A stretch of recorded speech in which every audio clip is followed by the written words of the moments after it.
Pues es un gran privilegio poder estar con ustedes en esta mañana. Vamos a presentarme un poquito. Soy Scott, mi esposa Kathy, que quería estar, no ha podido estar. Sufrió una caída el mes pasado y está recuperándose muy bien, gracias a Dios, pero no en condiciones para hacer el viaje. Mi esposa y yo, pues pasamos unos 38 años en España, por esto lo habrán notado un poco con el acento. Espero que esto no sea problema. Pero desde hace 2 años estamos pues semi-jubilados viviendo en la parte noreste de Ohio, como ha comentado Pastor Nate, pues a muy pocos kilómetros de donde viene él. Entonces yo me crié como en el sur de Brasil como hijo de misioneros allí. Entonces he estado cerca de Uruguay, pero es mi primera visita, así que encantado de estar aquí con ustedes. El pasaje que nos toca esta mañana es 2 de Corintios 12, versículos 7 a 10, lo pueden seguir en pantalla, en sus Biblias. Y dice así la palabra del Señor. Y para que la grandeza de las revelaciones no me exaltara, me fue dado un aguijón en mi carne, un mensajero de Satanás que me abofetee, para que no me enaltezca, respecto a lo cual 3 veces he rogado al Señor que lo quite de mí. Y me ha dicho, bástate mi gracia, porque mi poder se perfecciona en la debilidad. Por tanto, de buena gana me gloriaré más bien en mis debilidades, para que repose sobre mí el poder de Cristo. Por lo cual, por amor a Cristo, me gozo en las debilidades, en insultos, en necesidades, en persecuciones, en angustias. Porque cuando soy débil, entonces soy fuerte. Entonces queremos en esta mañana acercarnos a este pasaje haciéndonos 4 preguntas. ¿Qué es un aguijón en la carne o una espina en la carne? Que es lenguaje un poco más moderno. Segundo, ¿cuál es nuestra reacción habitual al aguijón? ¿Cuál es la perspectiva de Dios al respecto? ¿Y cómo llegamos a gozarnos en las tribulaciones? Y vamos a enfocarnos más en los puntos 3 y 4. Pero primera pregunta, ¿qué es un aguijón en la carne? Versículo 7, para que la grandeza de las revelaciones no me exaltara, me fue dado un aguijón en mi carne, un mensajero de Satanás que me abofetee para que no me enaltezca. Pues no sabemos qué era el aguijón de la carne del apóstol Pablo, y ha habido especulación sobre esto durante muchos siglos. Podría haber sido una enfermedad física como malaria, epilepsia, mala vista, o podría haber sido una tentación, o quizás algo emocional. Muchos comentaristas creen que podría referirse a la persecución constante que sufría Pablo. Un aguijón en la carne es una imagen muy llamativa. Indica algo que uno desea quitar cuanto antes, algo muy molesto que causa un dolor constante. Quizás no había nada más frustrante en la vida de Pablo que este aguijón en la carne. La idea de abofetear aquí es de un puño cerrado que golpea sin parar. Es algo que le seguía pues pinchando constantemente. Pues hay una larga lista de obreros del Señor muy famosos y muy capaces que sufrieron trastornos, ansiedades, enfermedades, etc. Y uno de estos obreros, el famoso predicador Charles Spurgeon, experimentó una situación similar, un aguijón de la carne que le atormentó mucho a lo largo de su vida y su ministerio. A pesar de experimentar muchas bendiciones y victorias, Spurgeon sufrió mucho con lo que él llamaba la depresión sin causa. Dijo una vez Spurgeon en un sermón, mi espíritu, mis ánimos se hundieron tanto que podría llorar por horas como un niño sin saber por qué lloraba. Sentía como el salmista David, quien escribió en Salmo 42:5, ¿por qué te abates, alma mía, y te turbas dentro de mí? En otras palabras, ¿qué me pasa? ¿Por qué me siento así? Y estoy bastante seguro que Charles Spurgeon consideraría sus luchas con la depresión sin causa aparente como un aguijón en la carne. Pues, ¿cuál es tu aguijón en la carne? Tu espina en la carne. ¿Estás sufriendo algún dolor físico? Puede que sea un cáncer o algo en que los médicos pues no logran determinar la causa. Puede ser un trastorno emocional. Puede ser las secuelas resultantes de los traumas del pasado. Puede ser una tentación muy fuerte para hacer algo que sabes que no es bueno, pero te ves muy débil a la hora de enfrentarte a ella. Y puede que tenga que ver con relaciones rotas, una persona que te hace la vida pues muy difícil o imposible. Sea cual sea tu espina, es algo doloroso o difícil, algo que muy probablemente tenga sus raíces en el estado caído de la humanidad en general. Y también es algo que Satanás quiere usar en tu vida para pincharte constantemente, para desanimarte y para quitar tu enfoque del Señor. Y es algo que no tiene una solución fácil, que algo en cierto modo que tú no puedes controlar. Y aunque el aguijón probablemente está relacionado con la caída de la humanidad, y Satanás quiere usarlo para desanimarte, también hay que recordar que sea cual sea el origen del problema, Dios lo ha permitido. Segunda pregunta.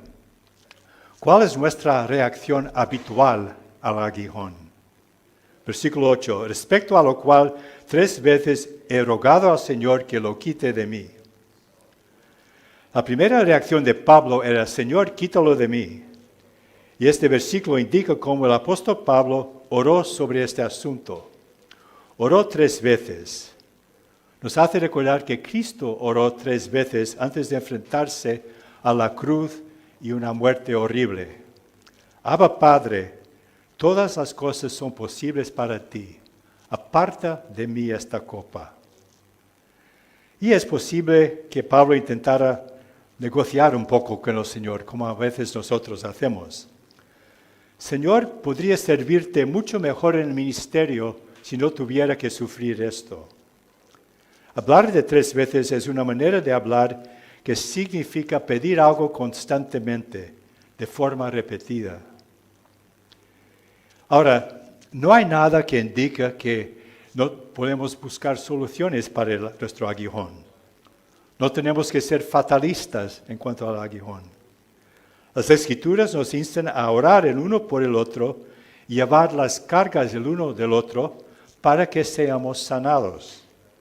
Incluso hay ocasiones en las que mejorar en nuestras debilidades puede potenciar aún más nuestro ministerio. Pero si no logramos mejorar, si Dios no nos quita el aguijón, si Dios dice no a nuestras oraciones, no tenemos por qué frustrarnos con nosotros mismos o frustrarnos con Dios. Su gracia es suficiente. Él tiene sus propósitos en lo que permite. El aguijón no es un obstáculo para el ministerio, porque el poder de Dios se perfecciona en la debilidad. Pues hemos mencionado a Charles Spurgeon, quien era un predicador excelente, muy conocido, muy admirado. Sin embargo, en más que una ocasión estaba tan nervioso antes de predicar que vomitaba. Su reacción a este aguijón de depresión y ansiedad fue sentirse muy avergonzado que era un hombre tan vulnerable a este trastorno de la depresión sin causa aparente. Seguramente pidió en varias ocasiones que el Señor le librara de su depresión. Otra posible reacción es negar nuestras debilidades y las áreas donde nos sentimos inadecuados. No queremos tratar con ellos, entonces intentamos poner una máscara de que todo va bien para intentar salvaguardar la imagen. No queremos enfrentarnos con la realidad. Otra reacción es simplemente desanimarnos al respecto. Realmente no creemos que Dios es más que suficiente para ayudarnos a salir adelante, no importa si quita o no el aguijón. Podemos pensar que Dios no contesta la oración porque le falta amor por nosotros.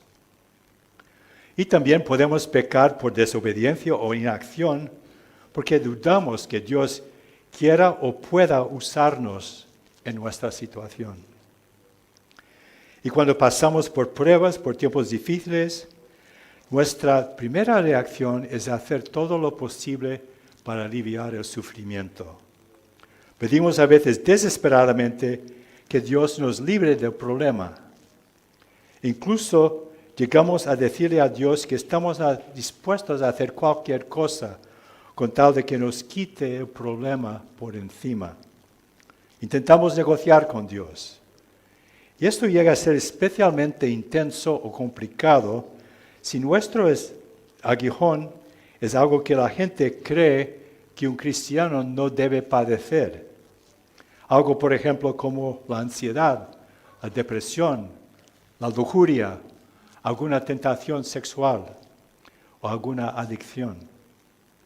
Incluso puede que uno intente esconder el aguijón sintiendo que otros van a juzgarle, pensar mal de él o pensar que no es buen cristiano si admite tener tal problema o tal tentación. Y cuando Dios no nos sana y Dios no quita el problema, si no tenemos cuidado, podemos caer en el desánimo y creer que Dios no quiere o no puede usarnos, que realmente no hay esperanza. Incluso hay personas que han dejado la fe y viven en pecado porque están enfadados con Dios. Si Dios no quiere quitar esto de mi vida, pues entonces no voy a servirle. Voy a hacer lo que me dé la gana. Perdemos toda perspectiva y toda esperanza. Tercera pregunta. ¿Cuál es la perspectiva de Dios al respecto? Versículo 9. Aquí nos vamos a detener un poco más. Y lo vemos resumido en este versículo. Y me ha dicho, bástate mi gracia, porque mi poder se perfecciona en la debilidad. La gracia de Dios cubre todas las áreas de nuestras vidas. Bástate mi gracia. Yo nunca puedo saciarme demasiado de la gracia de Dios. Es el favor no merecido de Dios, dado libremente por Dios hacia pecadores. Soy un pecador salvado únicamente por su gracia, únicamente por fe en Cristo. La única manera que yo como pecador condenado puedo estar en la presencia de un Dios justo y santo es por su maravillosa gracia. Y además vemos que su poder se perfecciona en la debilidad. Es una acción continua. Quizás Pablo esté diciendo aquí que el poder de Dios desciende sobre él y habita en este tabernáculo frágil que es su cuerpo. Quizás Dios esté diciendo aquí que lo más débil que está mi pueblo, lo más evidente está mi fuerza sosteniéndoles y librándoles. Donde hay debilidad y falta de poder, mi poder se hace más y más evidente. Hay otro versículo en 2 Corintios que nos ayuda a entender aún más la perspectiva de Dios en cuanto a los aguijones de la carne. 2 Corintios 4:7. Pero tenemos este tesoro en vasos de barro para que la excelencia del poder sea de Dios y no de nosotros. Ahora, podríamos pensar que un cristiano victorioso debería estar siempre contento, ser siempre valiente, y si tiene miedo, pues sencillamente le falta fe. Sin embargo, esto es no lo que vemos en las Escrituras. Seguimos el versículo 8 y los que siguen aquí en 2 Corintios 4:4.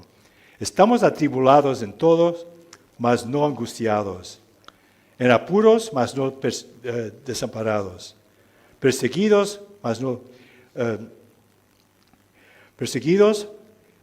derribados, mas no destruidos.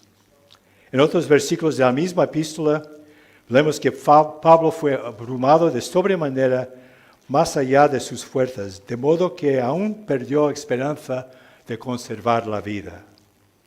Leemos que derramó lágrimas, que estaba perplejo. Un cristiano no es otra especie de ángel, sino es un ser humano de carne y hueso. Es un vaso de barro. En Pablo vemos un hombre que tenía miedo y era débil, sin embargo era fuerte, parecía derribado, pero no destruido. Era como moribundo, pero vivo. Era como entristecido, pero siempre gozoso. Como pobre, pero enriqueciendo a muchos. Como no teniendo nada, mas poseyendo todo. Y esto es un cristiano. Y un cristiano es una persona en la cual hay una inconsecuencia, una paradoja. Y esto es por diseño de Dios. Nos hizo barro a propósito. Algunas personas conciben el cristianismo como todo tesoro y nada de barro. Si en un cristiano ven el vaso de barro en alguna parte, pues creen a veces que algo va mal. La perspectiva de Dios es distinta. No hay ninguna persona cuyo vaso sea tan barroso que el tesoro no pueda aparecer allí. Incluso la belleza del tesoro se resalta aún más encontrándose en un vaso de barro. Y esto contradice las cosas como las vemos como humanos. Valoramos la fuerza humana y la perfección terrenal. Admiramos a gente muy fuerte cuando estén pasando por una prueba. Ponemos fotos de los atletas más guapos en las portadas de las revistas. La filosofía es, solo los más fuertes sobreviven. Sin embargo, las maneras de Dios son muy distintas. Hay una forma de arte antigua japonesa que se llama kintsugi. Kintsugi significa algo como mosaico dorado. Consiste en usar pedazos rotos de cerámica, como tazas y platos, y ponerlos en la forma original usando el oro entre las grietas. En vez de esconder las imperfecciones en la cerámica, el artista las resalta sellándolas con oro. Las roturas no se ocultan, sino se exhiben para que todos las vean. Y estas obras de arte se ven en museos en todo Japón, porque este arte roto es más bonito que artículos que no hayan sido rotos. Los caminos de Dios no son los nuestros. Los caminos de Dios son más como el arte kintsugi que como nuestra manera habitual de pensar en la fuerza y la debilidad. En su plan perfecto, Dios ha elegido personas rotas para hacer cosas extraordinarias. En el plan de Dios, la debilidad es el camino. Y el mejor ejemplo del poder que se perfecciona en la debilidad vemos en nuestro Señor Jesucristo mismo.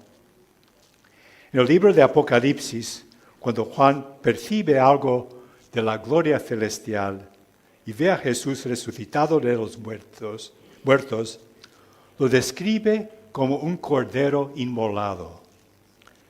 Estas marcas en las manos y los pies de Jesús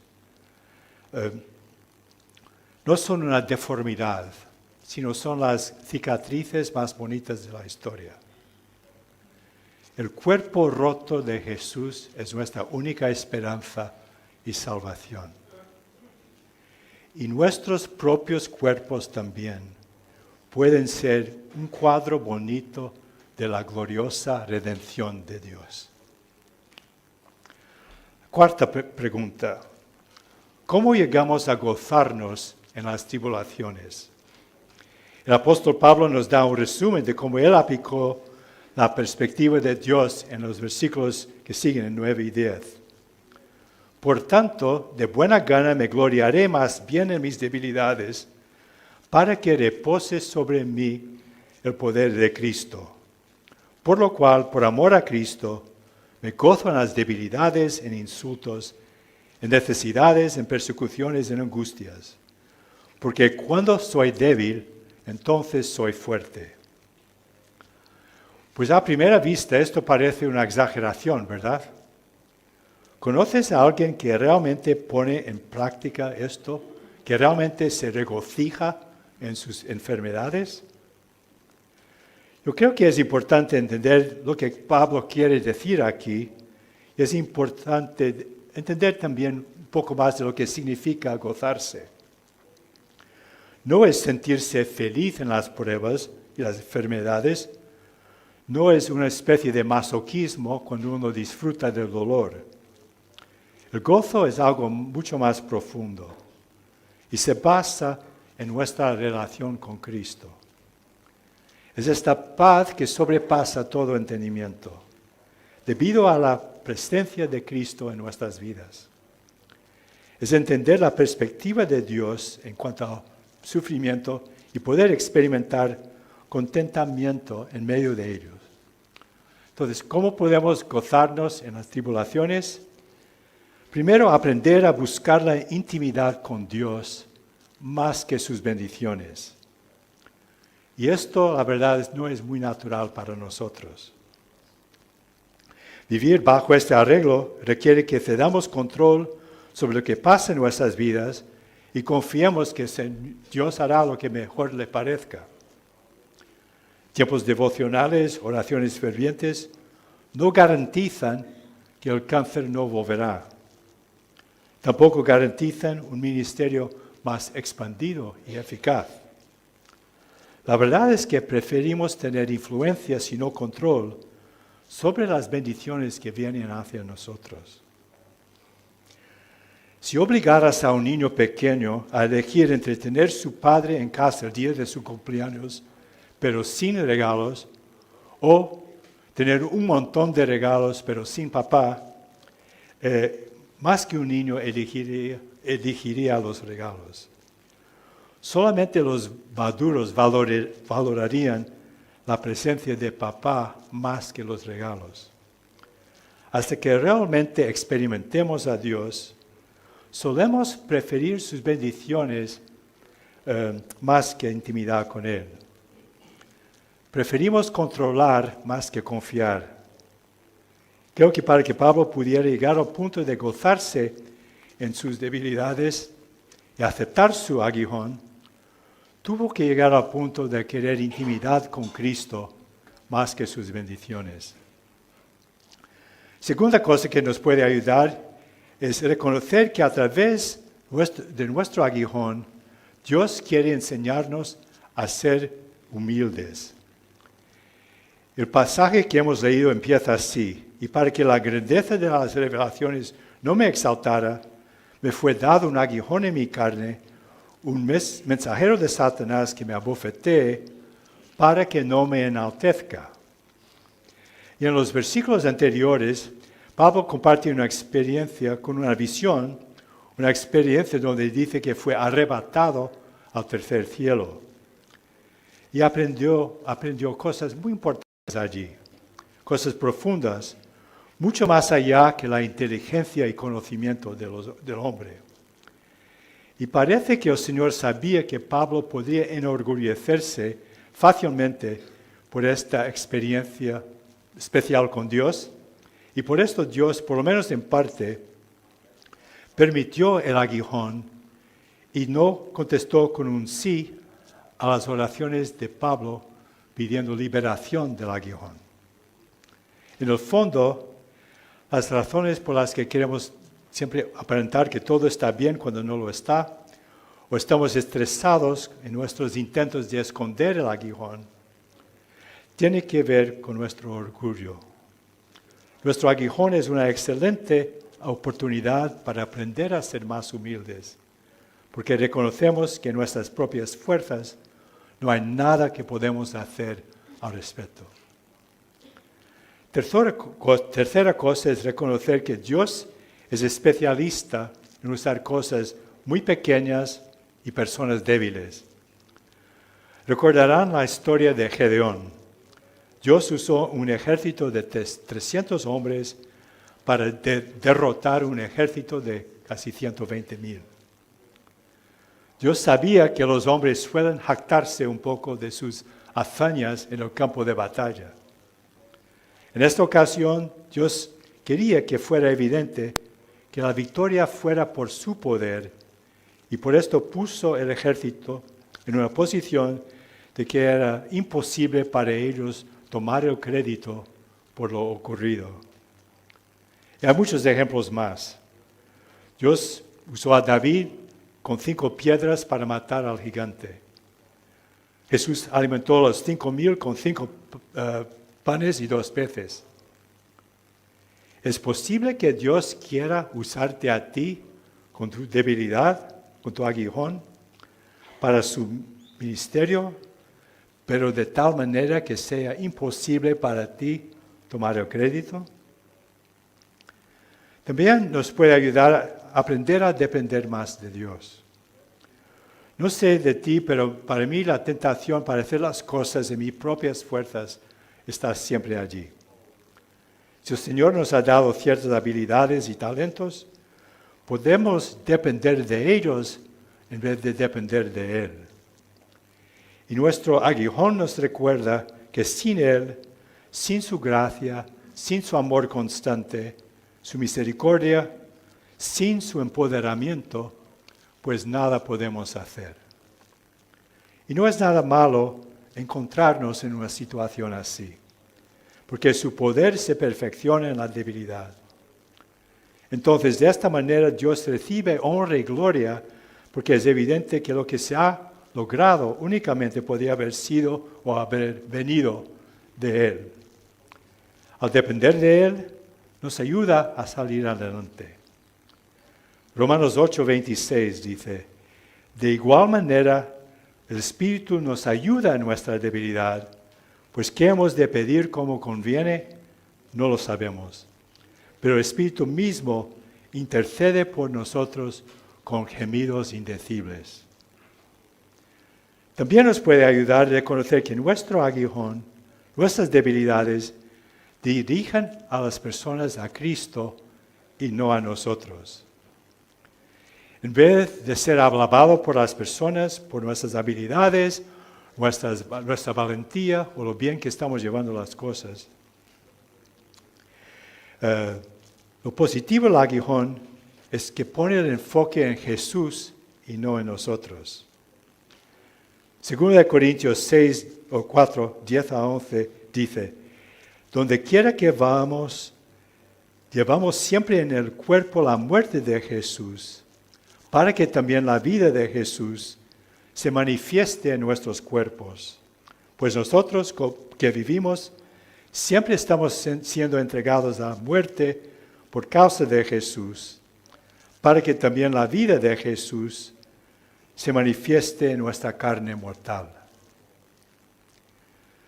Para ir concluyendo, yo quiero compartir brevemente un par de ejemplos.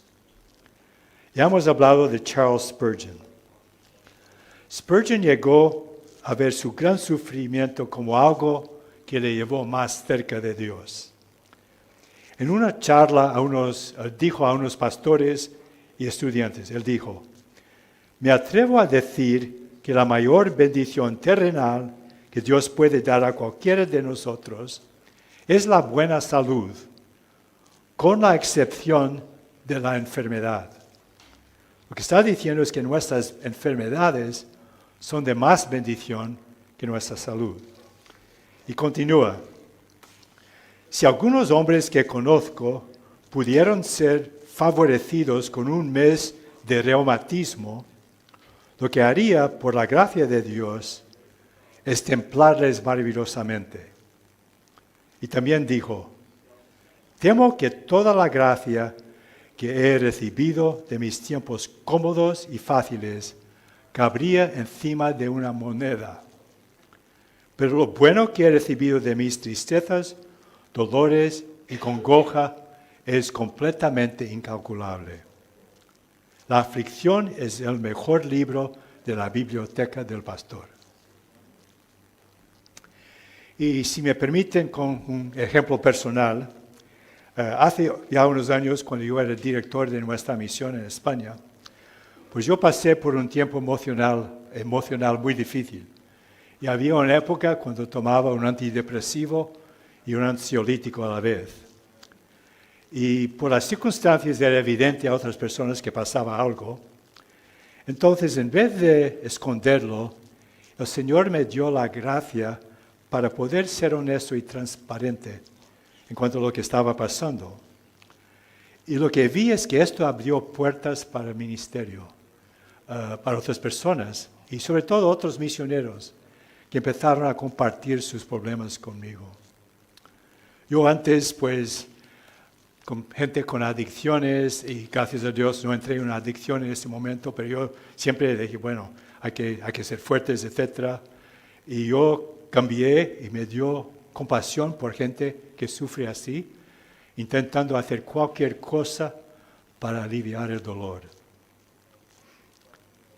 Dios puede y quiere redimir nuestros aguijones, nuestras debilidades, para su honra y su gloria. Y les quiero dejar con una pregunta. ¿Estás dispuesto a dejarle obrar a través de este aguijón, esta debilidad, este trastorno que no puedas quitar? Pues vamos a orar. Muchas gracias, Señor, por tu presencia con nosotros aquí en esta mañana. Gracias por cada uno de mis hermanos y hermanas aquí presentes. Y gracias, Señor, que tu poder se perfecciona en la debilidad y que nos has hecho barro a propósito. Yo pido, Señor, por mí mismo y cada uno de mis hermanos y hermanas aquí, que esté sufriendo algo, que esté quizás desanimado porque no ve una respuesta de sí a sus oraciones. Padre, yo pido que les animes, que les des fuerza y poder interior y que les ayudes, Señor, ayuda a todos nosotros a ver las cosas, las frustraciones, las debilidades, enfermedades de la vida, Señor, como algo en que tú puedes orar. Ayúdanos, Señor, a descansar en el hecho de que tu poder se perfecciona en la debilidad. Gracias por estar con nosotros, Señor. Y nos ponemos en tus manos, Padre. Amén.